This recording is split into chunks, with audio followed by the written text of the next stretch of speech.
이 시간 함께 나눌 말씀은 사사기 18장입니다.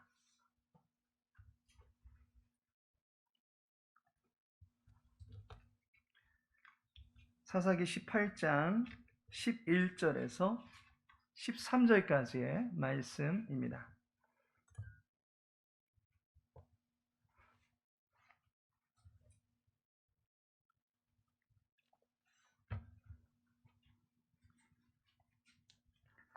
사사기 18장 11절에서 13절까지의 말씀 우리 함께 읽도록 하겠습니다. 단지파의 가족 중 600명이 무기를 지니고 소라와 에스다올에서 출발하여 올라가서 유다에 있는 기럇 여아림에 진치니 그러므로 그곳 이름이 오늘까지 마한에 다니며 그곳은 기럇 여아림 뒤에 있더라. 무리가 거기서 떠나 에브라임 산지 미가의 집에 이르니라. 아멘. 오늘 본문의 말씀 통해서 그곳이란 제목으로 함께 은혜 나누고자 합니다. 즐거운 한가위 명절이 이제 끝나갑니다. 코로나로 인해서 모임 제한이 있다 할지라도 명절은 명절인가 봅니다. 고속도로 귀성길은 근본에도 변함없이 정체를 이루었습니다.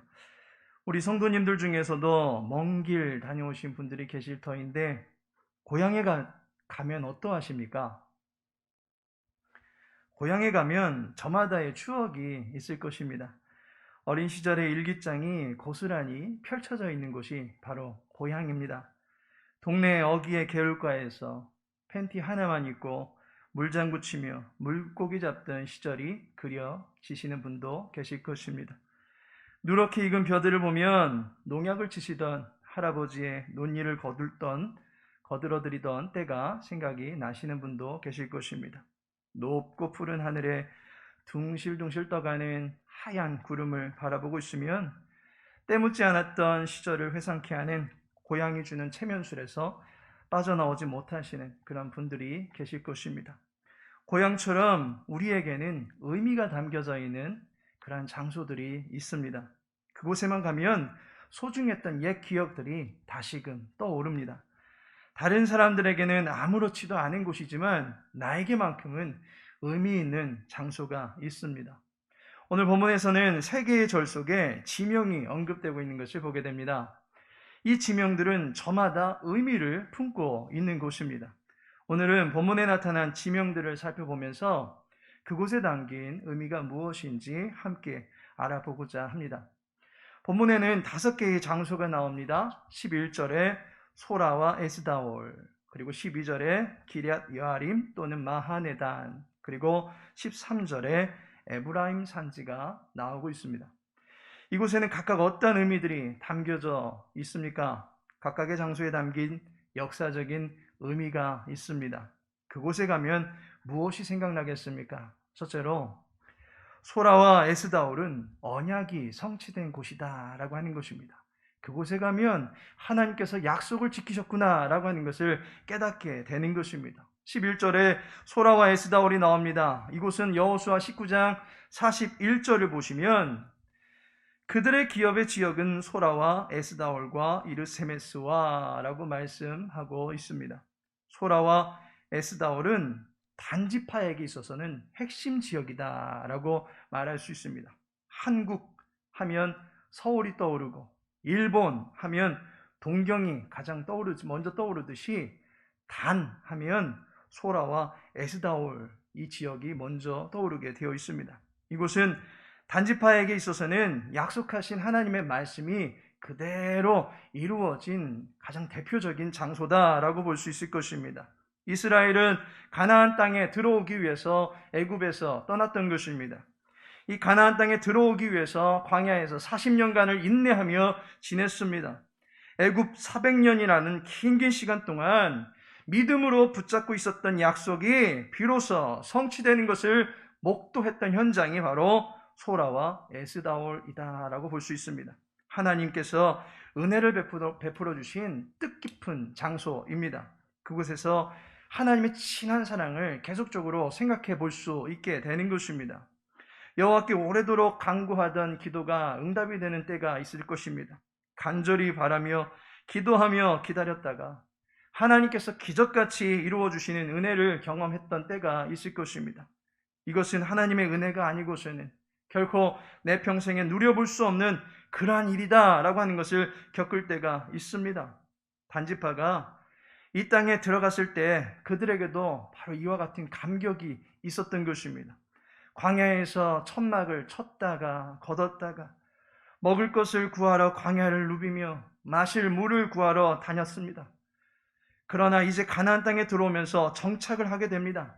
지긋지긋한 광야의 떠돌이 생활이 아니라 이제 정착하여 농사짓고 살 수 있게 되었습니다. 그들이 죽기 전에 이 땅을 밟게 되고 하나님께서 약속하신 땅, 모세도 바라보면서 들어가고 싶어 했던 그 땅을 기업으로 분배받은 감격이 서려있는 땅이 바로 단지파가 분배받은 소라와 에스다올 땅입니다. 소라와 에스다올은 이처럼 단지파에게 있어서 매우 의미가 담겨져 있는 지역입니다. 주님을 인격적으로 알게 되었고 만나게 되었고 주님의 은혜와 돌보심을 분명하게 체험하고 경험하게 되었던 곳이 바로 이 지역이었다라고 볼 수 있는 것입니다. 두 번째로 에브라임 산지는 언약을 망각한 아픔이 서려 있는 곳이다라고 볼 수 있습니다. 본문 13절에 또 다른 한 지명이 언급되고 있습니다. 무리가 거기서 떠나 에브라임 산지 미가의 집에 이르니라 라고 말씀하고 있습니다. 단지파가 에브라임 산지에 이릅니다. 소라와 에스다올은 가나안 정복의 발판으로 삼고 있는 핵심 본부입니다. 그런데 이제 그 소라와 에스다올을 떠나서 요셉 지파가 거하고 있는 에브라임 산지에 와 있는 것을 보게 됩니다. 약속으로 분배받은 땅을 단지파가 떠나고 있는 것입니다. 이것은 가나안의 남은 땅의 정복을 미루거나 아니면 포기했다라고 하는 것을 의미하는 것입니다. 게다가 이 지역에 있는 미가의 집에 이르렀다라고 하는 것은 우상의 산당에 들어갔다라고 하는 것을 말하는 것입니다. 거짓 제사장이 있는 곳이고 거짓 신을 모신 곳이고 여호와께서 허락지도 않은 거짓된 축복이 난무하고 있던 그런 곳이었습니다. 그야말로 이곳에서 언약을 지켜나가기란, 순전한 신앙을 지켜나가기란 너무나도 힘든 그러한 곳이었습니다. 결국 에브라임 산지는 단지파가 언약 안에 살지 못하게 만드는 곳이고 더 나아가서 언약을 잊어버리게 만드는 그러한 곳이었다라고 볼 수 있는 것입니다. 소라와 에스다올에서부터 에브라임 산지로 이동하던 단지파가 결국 어떻게 됩니까? 허락하신 새 땅에 들어간 감격과 감사는 온데간데 없어지고 거짓된 종교에 빠져서 타락하고 만 것을 보게 됩니다. 에브라임은 단지파에게 있어서 그들의 신앙의 뜨거움을 식게 만드는 곳입니다. 신앙의 순수성을 더럽히는 곳입니다. 이와 같이 우리들의 신앙도 마찬가지입니다. 구원을 받고 성령의 충만을 경험하던 날 우리는 그렇게 행복하지 않을 수가 없었습니다. 하루를 시작하려고 눈을 뜨는 것이 너무나도 기대가 되었던 그런 날도 있었습니다. 오늘은 또 어떠한 감사거리들이 넘쳐날 것인지 흥분된 마음을 감추지 못한 채 하루를 시작했던 때가 있었습니다. 3일 예배 또는 새벽 예배를 통해서 기도하고 예배하는 시간이 그저 즐겁기만 했던 때가 있었습니다. 주일날 예배를 드릴 수 있다는 사실이 못내 감격스러웠던 그런 때가 있었습니다. 나귀와 같은 신세일지라도 주가 쓰시겠다고 하니까 시간 아까운 줄 모르고 물질 아까운 줄 모르고 그저 헌신하기로만 작정했던, 그로 인해서 헌신하던 즐거움에 빠져 있었던 때가 있었습니다. 하지만 시간이 지난 어느 때인가 신앙의 열정과 투지를 잃어버리는 때가 찾아오더라는 것입니다. 점차 식어져가는 내 영혼의 상태가 심히 우려가 되면서도 멈출 수가 없는 그러한 상태에 빠질 때가 있습니다. 신앙으로 다져졌던 몸과 영혼이 자꾸만 무디어져 가는 것을 느끼게 됩니다. 언약을 망각하고 나태함과 무디어짐에 빠져만 갑니다. 에브라임 산지는 바로 그와 같은 곳입니다. 언약 백성이었던 단지파가 언약 안에 살지 못하도록 타락의 요소를 가지고 있는 곳이 에브라임 산지였던 것입니다. 그곳은 우리의 신앙을 무너뜨리는 곳입니다. 이와 같이 신앙이 무너질 수밖에 없는 곳에 단지파가 가기 전에 들렀던 곳이 한 군데 있었던 것을 보게 됩니다. 바로 기럇 여아림입니다. 세 번째로 기럇 여아림은 언약을 다시금 기억나게 하는 곳이다 라고 볼 수 있습니다. 12절에 보니 올라가서 유다에 있는 기럇 여아림에 진치니 그러므로 그곳 이름이 오늘까지 마하네단이며 그곳은 기럇 여아림 뒤에 있더라 라고 말씀하고 있습니다. 에브라임 산지로 올라가기 전에 그야말로 신앙이 완전 타락하기 전에 기럇 여아림에 들르게 되었다라고 하는 것을 보게 됩니다. 이 성읍이 어떤 성읍입니까? 여호수아 9장 17절에 기럇 여아림이 어떤 성읍인지를 말해주고 있습니다. 이스라엘 자손이 행군하여 셋째 날에 그들의 여러 성읍들에 이르렀으니 그들의 성읍들은 기브온과 그비라와 부에롯과 기럇 여아림이라 라고 말씀하고 있는 것을 보게 됩니다. 가나안 땅을 정복하기 위해서 여호수아 군대가 진군하고 있었습니다. 그렇게 사흘길을 지나서 한 성읍에 사는 민족들을 만나게 되는데 그 성읍은 크게 기브온과 그비라와 부에롯과 기럇 여아림으로 이루어져 있는 성읍이었던 것을 보게 됩니다. 그런데 그 성읍의 백성들을 여호수아가 진멸할 수가 없었던 것입니다. 그 땅을 취할 수가 없었던 것입니다. 그 땅을 정복할 수가 없었던 것입니다. 이유가 무엇입니까? 그곳에 기브온 거민이 살고 있었기 때문입니다. 기브온 거민은 여호수아 군대에게 항복했던 가나안의 유일한 거민이었습니다. 가나안의 모든 지파들이 일심단결해서 이스라엘 군대를 대적했습니다. 이때 기브온 거민들만큼은 이스라엘에 맞서지 않았습니다. 왜냐하면 여호수아 9장 3절을 보니까 기브온 주민들이 여호수아가 여리고와 아이에게 행한 일을 듣고 라고 기록하고 있는 것을 보게 됩니다. 여리고가 어떻게 무너졌는지, 아이성이 어떻게 점령당했는지 그들은 들었던 것입니다. 그 배후에 여호와라고 하는 강력한 신이 계시다는 것을 알게 되었습니다. 그래서 그들은 자신들이 가나안 거민이 아닌 것처럼 행세를 하고서는 이스라엘과 전략적으로 화친을 맺으려고 했던 것입니다. 이때 이스라엘이 실수한 것이 있었습니다. 여호수아 9장 14절에 그들은 어떻게 할지를 여호와께 묻지 아니하고 라고 말하고 있습니다. 기럇 여아림은 여호와 앞에서 그분의 뜻을 묻지도 않고 일을 처리했던 뼈아픈 기억이 서려 있는 곳입니다. 그곳에 진을 친 단 자손이 타락 일변도로 가기 전에 기럇 여아림에 들르게 되었던 것입니다. 그 장소에서 단지파는 생각해야만 했습니다. 여호와께 물어보아야 한다는 것입니다. 우리가 분배받은 땅이 있지 않느냐? 그 땅을 버리고 가는 것이 옳은지 그른지 여호와께 물어보아야 된다라고 하는 것을 생각해야만 했습니다. 여호와의 뜻이 이것이 맞는지 아닌지를 물어보아야만 했습니다. 지금 우리들이 잠시 묵고 있는 장소가 여호와께 묻지도 않고 성급하게 일을 처리함으로 인해서 다다른 곳은 아닌지 다시 한번 여호와의 뜻을 물으며 역사적인 그 실패를 교훈 삼아서 하나님의 뜻을 물어야만 했던 그런 장소에 들르게 되었던 것입니다. 이처럼 여호와께서는 우리가 언약에서 벗어나서 곁길로 가게 될 때에 우리를 그대로 내버려 두지 아니하시고 우리가 돌이킬 수 있는 어떠한 신호를 보내신다라고 하는 사실입니다. 우리의 마음이 불편하며 평안함이 없게 만드십니다. 자꾸만 들려오는 설교 말씀이 내 형편과 처지를 낱낱이 고발하듯이 내 치부가 자꾸만 드러나는 것을 느끼게 됩니다. 내가 올바른 길로 갈 수 있도록 하나님께서 나를 깨닫게 하시는 은혜인 것입니다. 그러할 때 우리는 이러한 신호를 속히 감지하고 돌이키면 큰 탈 없이 정상적인 삶을 살게 될 것입니다. 그러나 그리로 가지 않겠노라 라고 한다면 그 인생은 화를 당할 수밖에 없는 것입니다. 언약을 망각한 죄에 얽매이는 시간을 맞이할 수밖에 없는 것입니다.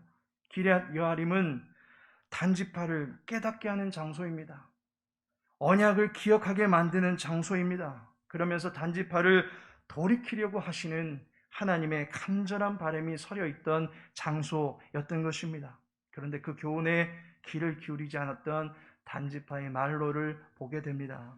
하나님께서 사랑하시는 성도 여러분, 본문의 말씀에 나타난 장소들의 의미를 살펴보면서 한 가지 교훈을 나누고자 합니다. 기럇 여아림에 머물던 단지파는 그곳을 마하네 단이다라고 불렀습니다. 이것은 단의 진영, 단의 초소라는 뜻을 가지고 있습니다. 그런데 단이라고 하는 말이 심판, 판단이라고 하는 뜻을 가지고 있습니다. 따라서 마하네 단은 심판의 진영, 판단의 진영이다라고 하는 의미를 담고 있습니다.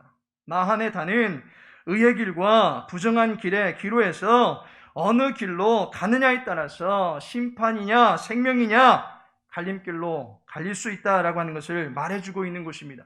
안타깝게도 단지파는 이곳에서 잘못된 판단을 했기 때문에 곁길로 갈 수밖에 없었습니다. 그로 인하여 죄의 길에 빠질 수밖에 없었습니다. 죄악이 그 세력을 뻗쳐갈 때에 죄의 확산을 막을 수 있는 장치가 우리에게 주어졌다라고 하는 사실을 우리는 기억해야만 할 것입니다. 기럇 여아림과 같은 돌이킴의 기회를 하나님께서는 분명히 우리들에게 주고 계십니다. 하나님은 말씀을 통해서 우리의 심령을 자극시키십니다.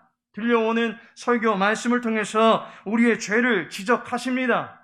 읽고 있는 성경 말씀 속에서 나의 현재 위치가 하나님 앞에 올바른 것인지 그른 것인지를 분명하게 파악하게 만드십니다. 요한복음 16장 8절에서는 예수님께서 떠나가시고 성령님께서 오시면 죄에 대해서 책망하시는 일도 하신다라고 소개해주고 있습니다. 성령 하나님은 우리 가운데 죄의 비참함을 깨닫게 해주시는 지혜와 진리의 하나님이십니다. 단지파는 소라와 에스다올에서 언약을 이루어 주시는 하나님을 만났습니다. 하지만 에브라임으로 가면서 하나님을 향한 순수한 신앙을 잃어버리게 되었습니다.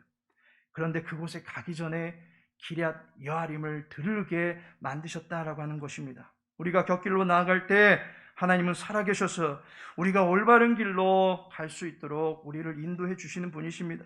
성령 하나님께서 우리가 하나님의 사랑을 받고서 그 사랑에 부응한 자로 다시금 회복될 수 있도록 도와주신다라고 하는 사실입니다. 우리의 믿음이 무뎌지는 것 같습니까? 그리스도께서 우리를 위하여 죽으심으로 하나님께서 우리에 대한 자기의 사랑을 확증해 주셨다라고 하는 말씀에 감격했던 적이 있습니다. 주님, 내가 여기 있사오니 나를 사용하여 주옵소서 헌신하기로 마음먹었던 처음의 사랑을 우리는 지금 이곳에서 기억해야만 할 것입니다. 구원의 기쁨 속에서 뜨거운 눈물만 흘리면서 하늘을 향해 눈을 감고 두 손을 모으고 부르르 떨던 그때를 생생하게 떠올리면서 무너진 성을 수축하겠노라고 하나님, 내 인생의 믿음의 성을 다시금 쌓아갈 수 있도록 도와주옵소서. 하나님의 도우심을 우리는 이곳에서 구해야만 할 것입니다. 곁길로 빠져나갈 때마다 기럇 여아림을 우리에게 마련해 주신 하나님을 만날 수 있는 저와 여러분이 되어지기를 소망합니다. 그로 인하여 다시금 하나님께서 기뻐하시는 믿음의 정도를 걸어갈 수 있는 저와 여러분 되기를 소망합니다.